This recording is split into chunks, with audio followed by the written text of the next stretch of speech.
Tim kuasa hukum keluarga Vina mendatangi kantor Komnas HAM untuk mengadukan kasus pembunuhan Vina. Selain proses penyidikan, Komnas HAM fokus terhadap perlindungan kelompok rentan agar keluarga Vina mendapatkan trauma healing dan restitusi.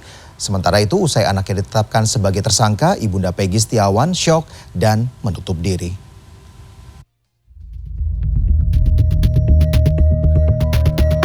Saya tidak pernah melakukan hal itu. Terus fitnah, saya rela mati.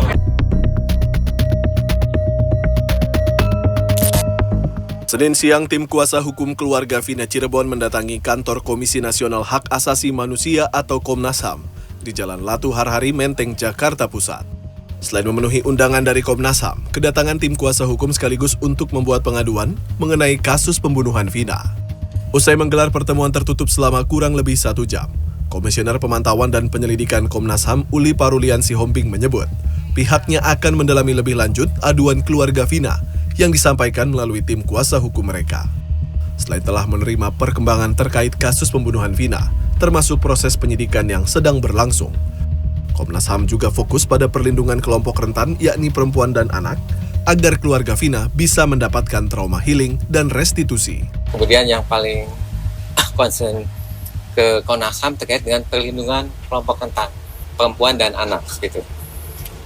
Terkait dengan kami ingin memastikan proses hukum yang adil terhadap kelompok rentan ini, perempuan dan anak sebagai korban Vina. Gitu.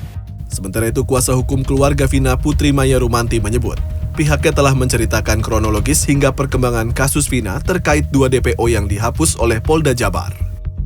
Ya, pada intinya kami kan tetap beracuan, itu kan ada putusan. Putusan itu adalah produk hukum yang sudah berkekuatan hukum tetap. Di situ jelas ada 3 nama yang ada di dalam putusan yang sudah disampaikan di fakta persidangan. Tentunya kami masih beracuan pada putusan tersebut.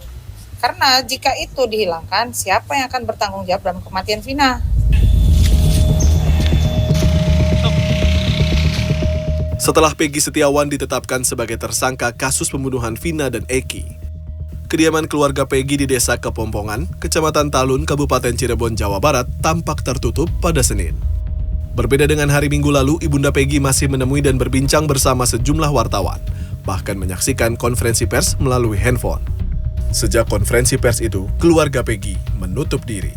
Menurut pengacara keluarga Peggy Setiawan, Kartini pada hari ini izin untuk tidak bekerja sebagai asisten rumah tangga karena masih sakit kepala usai penetapan tersangka terhadap Peggy. Pihak keluarga Peggy dan pengacaranya tidak percaya Peggy Setiawan terlibat pembunuhan Vina dan Eki 8 tahun silam. Mereka meyakini saat kejadian Peggy Setiawan tengah bekerja di Bandung. Sejumlah temannya yang saat itu bersama Peggy di Bandung siap memberikan kesaksian.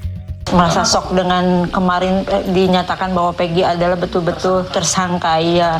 Karena memang dia juga tidak tahu, kita kan sebenarnya dalam hukum pidana ada praduga tak bersalah. Cuma karena mereka kan nggak tahu juga, begitu dikatakan bahwa tersangka satu-satunya, shock kan seperti itu. Dia shock, sangat terpukul, dan kalau anak saya yang tidak melakukan perbuatan yang dituduhkan tetap harus dihukum atau selalu menjalani hukuman. Polisi menyebut sejauh ini penanganan kasus pembunuhan Vina sudah sesuai prosedur. Direktur Reserse Kriminal Umum Polda Jawa Barat, Kombes Pol Surawan mengatakan, berkurangnya jumlah buron dan penangkapan Peggy sudah melakukan penyelidikan mendalam. Dalam diskusi di program CNN Indonesia Newsroom, Ketua Harian Kompolnas Beni Mamoto menyebut, kebingungan dalam kasus ini muncul karena lemahnya penyelidikan kasus ini sejak 2016. Penanganan kasus ini yang sejak awal tidak lengkap, membuat kasus ini menuai spekulasi dan diperparah dengan derasnya arus media sosial. Dari analisis kami, pertama tadi ada titik-titik lemah ya, pembuktian secara saintifik, sperma tidak diperiksa DNA-nya, CCTV juga tidak diperiksa sepanjang jalan yang dilalui geng motor ini, kemudian sketsa juga belum dibikin. Ini kelemahan-kelemahan yang kemudian membuat proses pembuktiannya ini lambat. Lebih lanjut, Beni menilai transparansi oleh pihak kepolisian atas kasus ini dan penjelasan dengan bukti-bukti bisa menjawab kebingungan masyarakat. Masyarakat pun diminta mengawal kasus ini hingga seluruh keraguan terjawab. Tim Liputan CNN Indonesia.